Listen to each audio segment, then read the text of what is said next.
দুনিয়াতে বাঁচবো না আমরা বেশি দিন, হায়াত শেষ, অনেক শেষ। যে কোনো মুহূর্তে ডাক চলে আসবে, যে কোনো মুহূর্তে। আমাদের শরীরের সাথে জড়িয়ে যাবে যেটা আজীবনের জন্য কাপড়, সে কাপড়টা হয়তো কোনো না কোনো দোকানের কাপড়ের ভাঁজের মধ্যে, থানের মধ্যে সে অংশটুকু চলে এসেছে।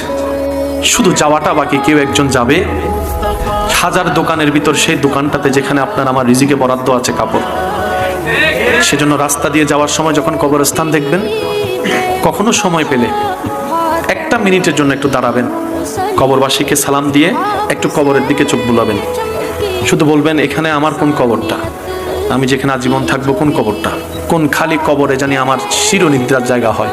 কত মানুষ হাঁটবে রাস্তায়, আমি উঠতে পারবো না, আমি উঠতে পারবো না, আমি আর আসতে পারবো না এই পৃথিবীতে। চিরতরে চোখ বন্ধ হয়ে যাবে।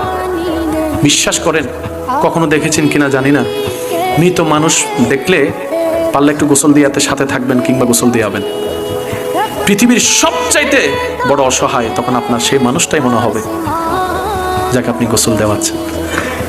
হাতটাও আপনার তুলে দিতে হবে, মাথাটা টেনে আপনাকে বসাতে হবে।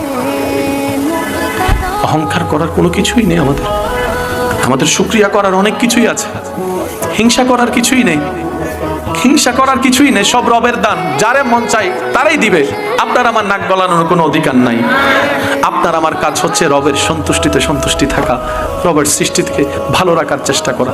বিশ্বাস করেন, শুধু নবীর একটা হাদিস যদি সারা পৃথিবীতে আমল হয়, সারা পৃথিবী শান্তি হয়ে যাবে।